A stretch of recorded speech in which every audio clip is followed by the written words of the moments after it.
panahon ng tag-init, tila sumasabay sa tindi ng sikat ng araw ang tindi ng pasakit ng nagtataasang presyo ng mga pangunahing produkto. Nangunguna na dito ang sumisirit na presyo ng produktong petrolyo. Ang mahal ng langis talaga ngayon. Hindi namin kaya. Ano na, tumas na, 40 yung dito lang. Ewan ko lang sa labas. Dati ano lang siya, 380. Sa kasalukuyan, mahigit 25 pesos kada litro ang karaniwang presyo ng mga produktong petrolyo. Ang LPG naman ay nasa 357 pesos hanggang 426 pesos. Nitong unang kwarto ng taon pa lamang, 3 beses nagtaas ang presyo ng langis. Ay, grabe na yun. Matindi na. Kawawa ng mga mamamayan yan. Hindi na kaya yun. Nako! Parang malapit kami sumuko ng presyo ng langis eh. Linggo-linggo tumataas eh. Kulang pa ka mo. Padagdagan mo. Kasi buhay pa naman kami. Ayon sa mga malalaking kumpanya ng produktong petrolyo sa ating bansa, marapat ang ganitong presyo dahil sa tumataas ang presyo ng mga krudong langis sa pandaigdigang pamilihan. Dagdag pa dito, nalilugi na rin ang mga nasabing kumpanya. Ito naman ang tugon ng mga progresibong organisasyon gaya ng Bayan, KMU at Anak Bayan.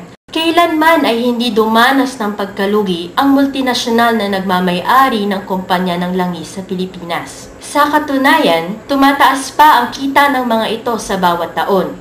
Noong 2002 halimbawa, halos triple ang inilaking tubo ng 5 pinakamalalaking kumpanya ng langis sa daigdig. Halos 10 beses naman ang inilobo nito noong 2003, kabilang sa mga kumpanyang kumita ng limpak-limpak na salapi ang Royal Dutch Shell na nagmamay-ari ng Shell at ang Chevron Texaco na may-ari ng Caltex. Ang sumisirit na presyo ng mga produktong petrolyo ay nagre-resulta pagtaas ng iba pang pangunahing produkto at serbisyo. Pero syempre, epekto nun, pag mataas yung langis, tataas din yung yung mga bilihin.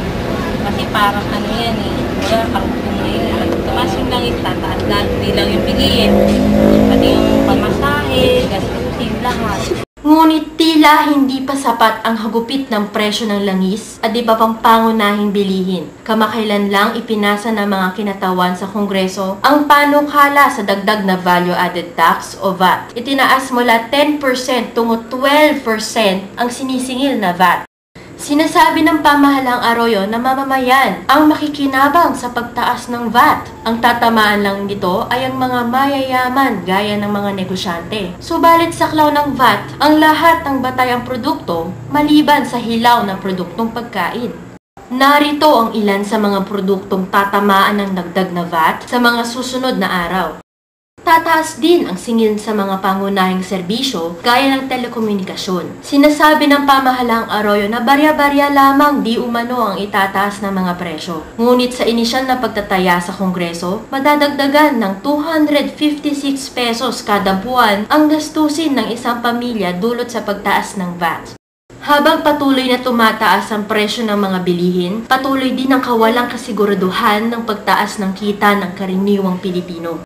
Higit pa sa tindi ng sikat ng araw, ang kumakalam na sikmura ang numero 1 nakapagpapainit ng ulo ng taong bayan. Kasi hindi nila ipatong yung VAT sa ibang commodities, hindi yung sa pang-araw-araw ginagamit.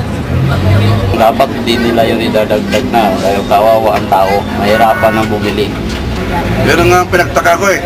Kung gaano katalino yung mga tao nilagay natin dyan para silang mamala sa atin na sinasakal na nila lalo eh. Taas ng presyo, taas pa kulo, taas pa mga bilihin. Mayroon pang VAT na pisti ng VAT yan. Wala na tayong magpapatay na tayo nito ng Kaya nga, hindi mo masisi yung mga striker ng transport section. Kaya sa huli, ito ang kanilang panawagan. Oo, dapat lang talaga ikukontrol yung mga bilihin. Ay, sobrang napakataas naman masyado. Hindi kaya ng mahirap, lalong nahihirapan yung mahirap. Dapat ang kita ng tao itataas din. Presyo! Presyo! Ibaba! Ibaba! Presyo! Ibaba!